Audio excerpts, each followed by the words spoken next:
see the last of the 4 aircraft off. Is painted in the very attractive yellow and red colour scheme, which is the hallmark of the Tiger Club.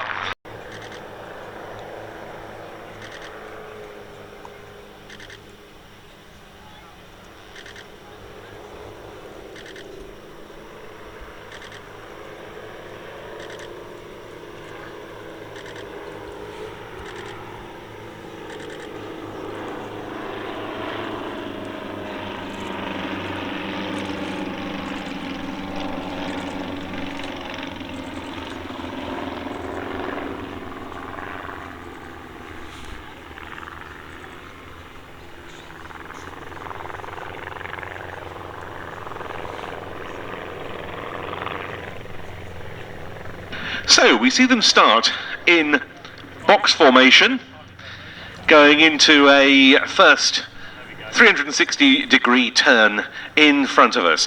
29 of these little aeroplanes were built by Rollisons at Croydon, and over the years the Tiger Club has provided a home to at least 18 of them.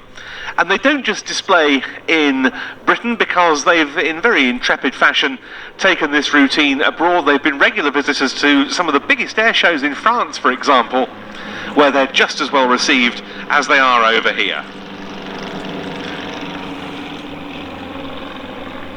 In fact, I said it was 1959 when the team started. That's not quite true. It was 1959 when the first Turbs joined the Tiger Club. The team itself has now been going for 66 years. And I think that makes it the longest permanently established display team in the country, even ahead of the Red Arrows. Now, they're up at about 500 feet for this first pass of the display, but all that will start to change when we see some of the classic barnstorming elements coming into the sequence later on. Now you see them switching into line astern formation, and they're being called into line astern by the leader today, Adam Parnell.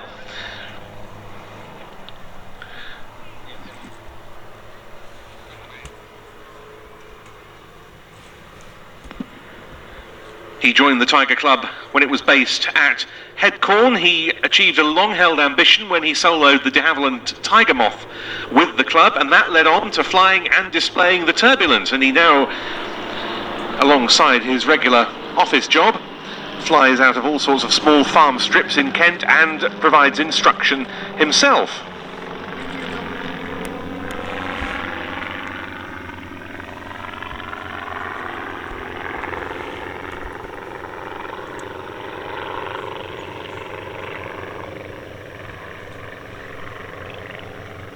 And when you're watching these aeroplanes, just consider they're powered by a 1600cc Volkswagen engine, and they weigh just 160 kilos when empty. That wingspan is under 7 meters. The aircraft's been described sometimes as little more than a flying motorbike, but my word, it's fun.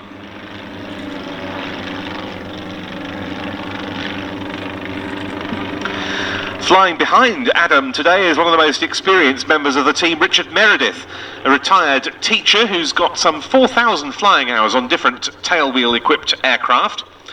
He's been a Tiger Club member since 1992. He's also displayed the likes of a Booker Jungmann and a Pilatus P2. He's been flying displays since 1997. So, out of that period in line astern, they're back into box formation and they're heading straight in towards us. So get them ready. Get yourselves ready for the Turb team break.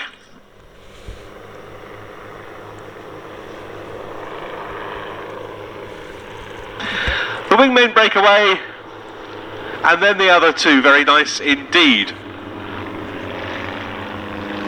So look towards the centre of the runway. There's charging down towards the Limbo poles. In comes the team leader, and he's first through. Yes, beautifully done, crossing over with the two coming in from the right, and now these two as well. And Piper Cub aeroplanes. So now both of the two who came in from the left, was successful at doing the Limbo on the previous occasion. Now we'll see if the other two are as good. And yes, it looks like we're going for a full house on the Limbo on both of the first two runs. Yes, they're safely through as well.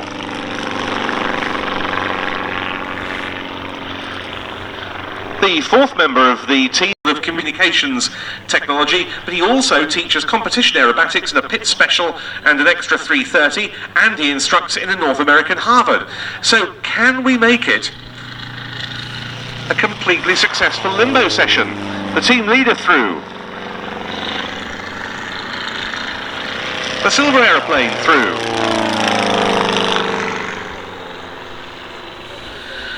The red and yellow one heading for the Limbo poles. Can he make it? Yes, no problem. Is it going to be 4 out of 4? You bet. So the Limbo poles come down, and it's now time. All house out on the airfield, providing the target. It's flower bombing. Now, it's often been said that the best place to be if you want to avoid the flower bombs as one of the Turb team's ground crew is to actually be right at the target. Is that going to be true today? The second one wasn't far off. Here comes the red and yellow one. Oh yes, a direct hit.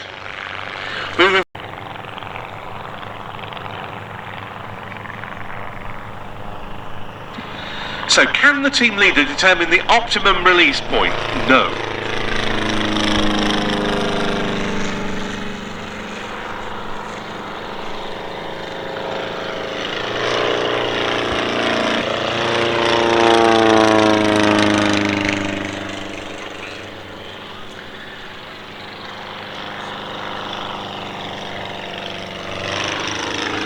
Well, that looked closer than the one that set the bang off that time. Our bags off the runway.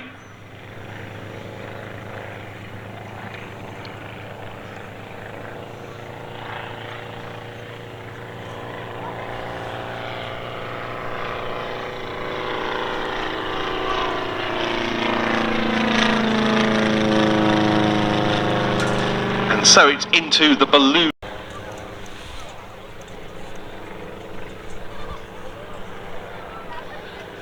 So it's going to be the second aircraft through that's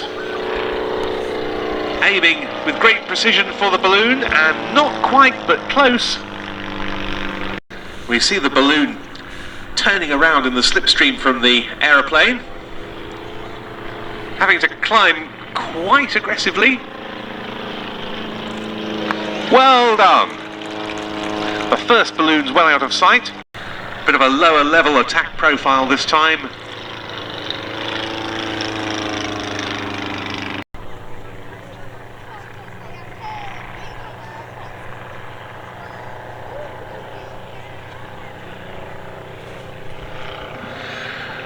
So, here comes Adam Parnell, the leader for today, and, well, that was a close run thing, wasn't it? Driving in. Looks like he's heading for the lower one of the pair. And, yes, a direct hit. They're doing very, very well at this today. And there's another one gone. We've lost count of whether they've all managed to kill one of the balloons, or whether, well, there's another one gone. Please wave back at them. It's been another terrific show from this wonderful team.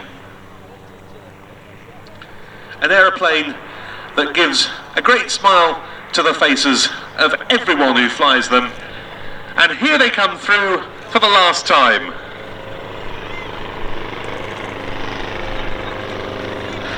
Great stuff, chaps.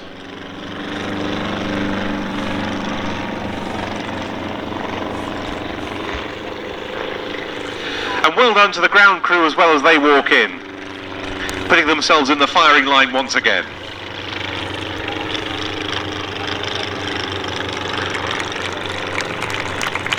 And it's a very interesting aircraft. You see them fly. It's no surprise that the Turbs get invited to some of the world's biggest air shows, some of the most prestigious venues on the circuit. But it really is here at this wonderful venue that I think we see some of the very best out of them, because they're able to fly low and close, just like we saw with Peter really in the autogyro a little while.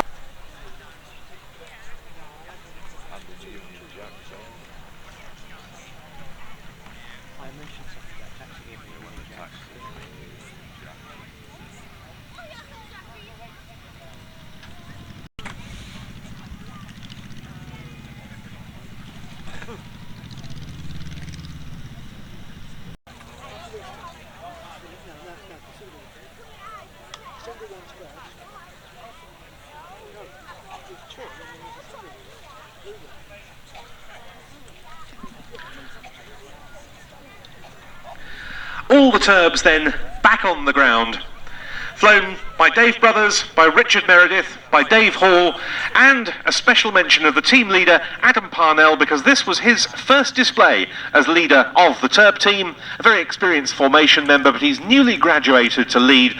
Very well done, Adam. Very well done to all